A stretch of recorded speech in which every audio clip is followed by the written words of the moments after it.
देखिए तो समय अगला हेडिंग क्या कह रहा है कि एक्सचेंज ऑफ गैस। आज हम लोग को एक्सचेंज करना है गैस को, है कि नहीं। कैसे एक्सचेंज होगा, कहाँ एक्सचेंज होता है, चलो स्टार्ट कर देते हैं बच्चों आज की कहानी। एक्सचेंज ऑफ गैस बिना किसी इंतजार का, एक्सचेंज ऑफ गैस। चलो बच्चे स्टार्ट कर देते हैं। देख लीजिए कि गैस का एक्सचेंज कहाँ होता है। बोलोगे sir primary site of diffusion क्या है, लंग्स है। सबसे पहले बच्चों गैस का एक्सचेंज, बच्चों वो जो आपका लंग्स होता है ना, वो लंग्स के अंदर जो एल्वियोली है, उस एल्वियोली आपका प्राइमरी साइट कहलाता है। प्राइमरी साइट सबसे पहले वहाँ होता है। दूसरा एक्सचेंज होने का प्रोसेस ब्लड और टिश्यू के बीच में होता है, वहाँ भी बताए थे।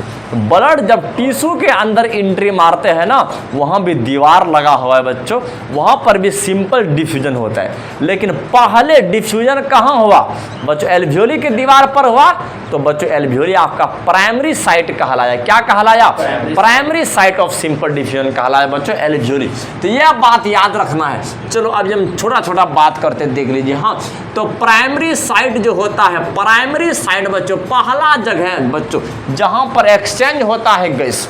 बीच में तो सिर्फ कंडक्ट होता है जी, बीच में तो सिर्फ चलता है कि नहीं, एक्सचेंज तो नहीं ना होता है। तो एक्सचेंज तो वो दीवार सिलेंडर जो है सर, उसमें तो गैस एक्सचेंज होता है, गैस आग में बदल जाता है। उसको एक्सचेंज करना नहीं कहते, उसको कन्वर्ट करना कहते हैं। वो बदल रहा है बच्चों, वो आपका क्या कहते हैं, केमिकल एनर्जी हीट एनर्जी में बदल रहा है, तो वो बोल सकते हो। चलो अब यहाँ ध्यान दो। तो प्राइमरी साइट जो होता है ना बच्चों, प्राइमरी साइट देख लीजिए फॉर एक्सचेंज ऑफ गैस, याद रखना कि primary site for exchange of for exchange of oxygen and nitrogen. चलो ध्यान दो बच्चों, अरे भाई साहब कार्बन डाइऑक्साइड। देखिए प्राइमरी साइड जो होता है बच्चों exchange of oxygen and carbon dioxide का, वो क्या होता है बच्चों, वो याद रखना एल्वियोली होता है। अब यहाँ पर जो एक्सचेंज होता है किस मेथड द्वारा, सिंपल डिफ्यूजन द्वारा होता है बच्चों, याद रखना है। देख लीजिए सिंपल, बिल्कुल बच्चों इसी में पढ़ाए थे, हाँ। तो आप जैसे समझना सिंपल डिफ्यूजन मेथड बच्चों याद रखना, इस हम प्रोसेस को कंडक्ट करते हैं, ये बात याद रखना है। सिंपल डिफ्यूजन बच्चों याद रखना है, इस प्रक्रिया को कंडक्ट करते हैं बच्चों, यह बात याद रखना है। लेकिन सेकंड टाइम आपका डिफ्यूजन कहाँ होता है, ब्लड और टिश्यू के बीच में होता है। हाँ, ब्लड और टिश्यू के बीच में, बिल्कुल याद रखना बच्चों। देख लीजिए और दूसरा लिख देते हैं, देख लीजिए। और जो सेकेंडरी साइड जो होता है, दूसरा वाला side, secondary side of diffusion का जो सेकेंडरी साइड है ना, बिल्कुल यह बात याद रखना है कि बच्चों बिटवीन यह जो होता है, देखिए डिफ्यूजन तो इज बिटवीन, देख लीजिए बिटवीन ब्लड एंड टिश्यू। बच्चों ब्लड और टिश्यू के बीच में भी होता है, वहाँ पर भी यही प्रोसेस।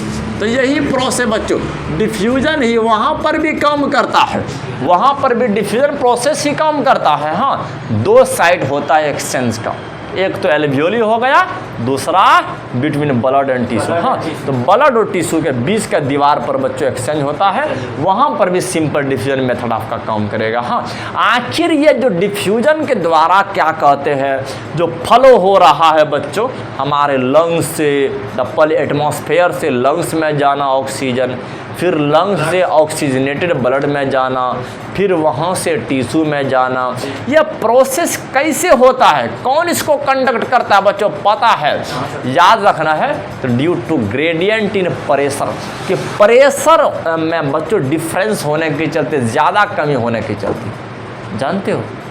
अब यह प्रेशर ग्रेडियंट और कंसंट्रेशन ग्रेडियंट, अब यह बात बताते हैं, यह सब जो मूवमेंट होता है ना रे बच्चों, तुम लोग को हम एक एक करके सारे बात बताएंगे और प्रेशर का वैल्यू भी बताएंगे, कितना प्रेशर कहाँ होता है। हाँ, यह बात याद रखना है। तो मूवमेंट ऑफ ऑक्सीजन, एक तो ऑक्सीजन का और कार्बन डाइऑक्साइड का जो मूवमेंट होता है ना बच्चों, तो याद रखना है इन रिस्पायरेटरी सिस्टम में, रिस्पायरेटरी सिस्टम में जो बच्चों हमारा मूवमेंट जो हो रहा है, इज ओनली ड्यू टू, केवल याद रखना है, केवल is only due to gradient in pressure.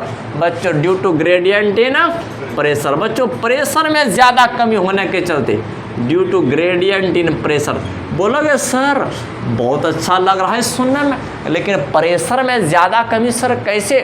जानते हो बच्चों कि प्रेशर जो होता है ना वो ऑक्सीजन को किधर से किधर ले जाता है? जानते हो ऑक्सीजन को किधर से किधर ले जाता है? अभी बताते हैं बच्चों, देख लीजिए कि सबसे पहले बच्चों एटमॉस्फेयर से, पहले याद है एटमॉस्फेयर से कहाँ ले जाता है? यहाँ से हमारे लंग्स में ले जाता है, यहाँ से बच्चों लंग्स में ले जाता है, इसके बाद ब्लड में ले जाता है। लेकिन ब्लड भी दो प्रकार का, किस ब्लड में? एक तो होता है ना ऑक्सीजनेटेड, अरे एक होता है ऑक्सीजनेटेड ब्लड जो कि एक होता है डीऑक्सीजनेटेड ब्लड, लेकिन ये जो ऑक्सीजन जो जाता है ना वो ऑक्सीजनेटेड ब्लड में जाता है। किस में जाता है बच्चों? ऑक्सीजनेटेड ब्लड में जाता है। इसके बाद फिर कहाँ जाता है बच्चों? टिश्यू में जाता है। ये तो ऑक्सीजन का रास्ता है। सेल में नहीं जाता है क्या चीज? बस टिश्यू में चले गया तब कम हो गया। सेल में नहीं जाएगा। अरे वो टिश्यू क्या है बच्चों? वो सेल का ग्रुप ही है नरे। अब उतना कितना अगर बोलेंगे अरे हम 8th क्लास में मिठाई बांट दिए हैं, फिर बोलोगे सर वहाँ के बेंच पर रखे हैं या स्टूडेंट को दिए हैं? अरे बात वही हो गया। अब यह समझना, लेकिन कार्बन डाइऑक्साइड कहाँ से कहाँ जाएगा जानते हो? इसका प्रेशर का ग्रेडियंट किधर से किधर? इसका बच्चों टिश्यू से शुरू होता है। बच्चों टिश्यू से कहाँ जाता है? ब्लड। लेकिन कौन सा ब्लड में बच्चों? डीऑक्सीजनेटेड ब्लड में। कार्बन डाइऑक्साइड रिच ब्लड को कहते हैं। जिस ब्लड में कार्बन डाइऑक्साइड बहुत ज़्यादा रहता है ना उसे डीऑक्सीजनेटेड ब्लड कहते हैं। इसमें आता है बच्चों। इसके बाद कहाँ जाता है? लंग्स में जाता है। इसके बाद हमारे एटमॉस्फेयर में जाता है। इसके बाद हमारे एटमॉस्फेयर में जाता है। तो यह बात याद रखना। बोलोगे सर तो अब हमको यह बात बता दीजिए डिफ्यूजन कहाँ होता है?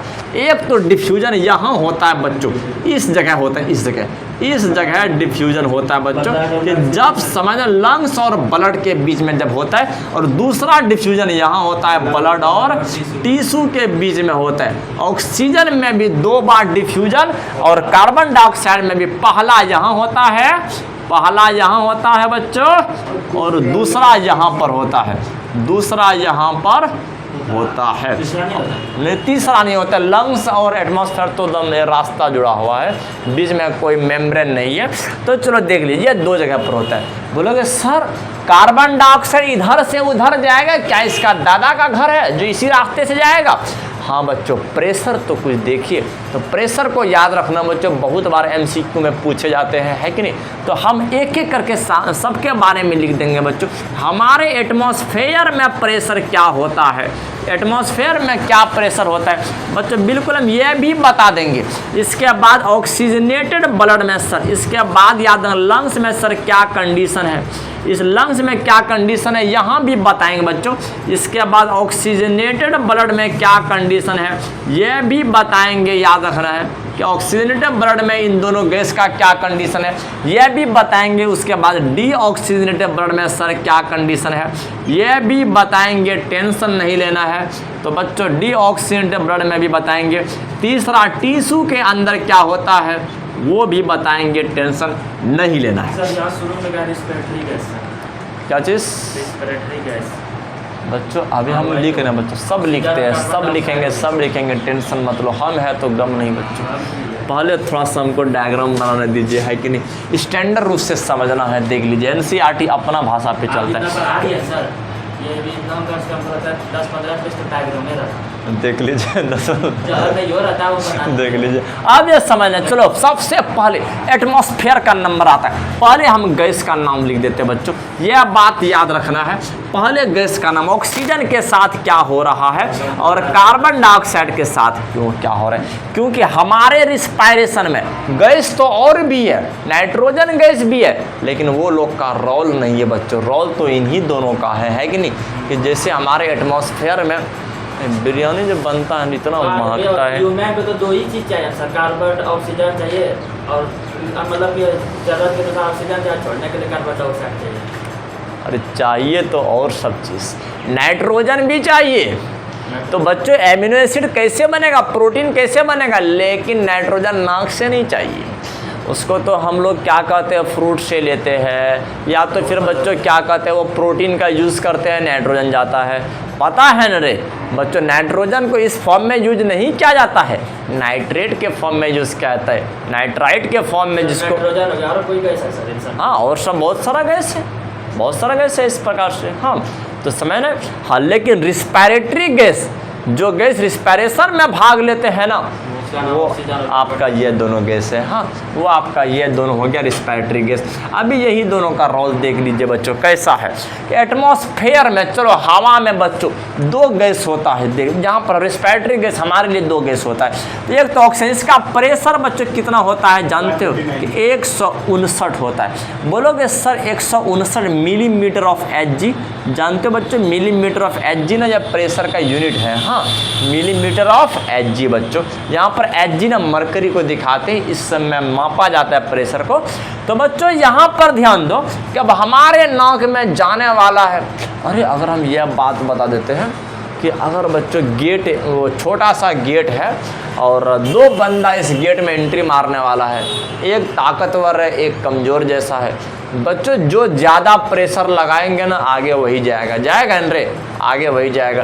तो एटमॉस्फेयर इतना महक रहा है आज न रे, मुँह में पानी आ रही, क्या बिरयानी वाला बगल में रख दिया, मूड ख़राब कर दिया। देख लीजिए अब यह समझना कि एक तो 159 हो गया और दूसरा 0.3। भाई साहब इसके कंपेरिजन में ये कितना ज़्यादा मजबूत है। नाक में देखिए बच्चों, नाक में कौन घुसने वाला है, ऑक्सीजन या कार्बन डाइऑक्साइड, यह घुसने वाला है। चलो अब लंग्स चलते हैं बच्चों। इस लंग्स में याद रखना 104 मिलीमीटर ऑफ Hg होता है ऑक्सीजन का, और इसका होता है 40 मिलीमीटर Hg। तो भाई साहब लंग्स में, कि लंग्स के बाद जो ब्लड में जाएगा कौन जाएगा बच्चों, याद रखना ऑक्सीजन जाएगा, प्रेशर ज़्यादा है रे। फिर ऑक्सीजनेटर ब्लड के अंदर बात करते हैं बच्चों, इसके अंदर में 95 मिलीमीटर Hg होता है ऑक्सीजन का, जबकि 40 मिलीमीटर Hg होता है बच्चों कार्बन डाइऑक्साइड का। कितना होता है 4। बता दीजिए ऑक्सीजनेटेड ब्लड में किसका राज चलने वाला है, ऑक्सीजन का बच्चों, ऑक्सीजन ही ना आगे जाएंगे। इसके बाद बच्चों यहाँ से टिश्यू में जब प्रवेश करने वाले ऑक्सीजन जाने वाले, लेकिन जब टिश्यू में चले जाता है मामला उल्टा हो जाता है बच्चों, ऑक्सीजन का 40 मिलीमीटर Hg हो जाता है और कार्बन डाइऑक्साइड का 45 हो जाता है। तो टिश्यू से जो अब वापस आएंगे ना वो बच्चों ऑक्सीजन नहीं आने वाले हैं, अब कार्बन डाइऑक्साइड आएंगे, क्योंकि कार्बन डाइऑक्साइड का प्रेशर क्या हो गया, ज़्यादा हो गया। इसके बाद जब डीऑक्सीजनेटेड ब्लड में आता है, यहाँ पर भी बच्चों जानते हो यहाँ पर भी कार्बन डाइऑक्साइड का ही अधिकार चलता है, ऑक्सीजन अब घट गया, ऑक्सीजन का चलती घट गया बच्चों। तो ये होता है प्रेशर में डिफरेंस होने के चलते हमारा ऑक्सीजन बच्चों इस एटमॉस्फेयर से लंग से होते हुए टिश्यू में पहुंचते हैं और कार्बन डाइऑक्साइड टिश्यू से होते हुए बाहर आते हैं। हाँ बिल्कुल, मिलते हैं अगला वीडियो में बच्चों, बहुत बहुत धन्यवाद।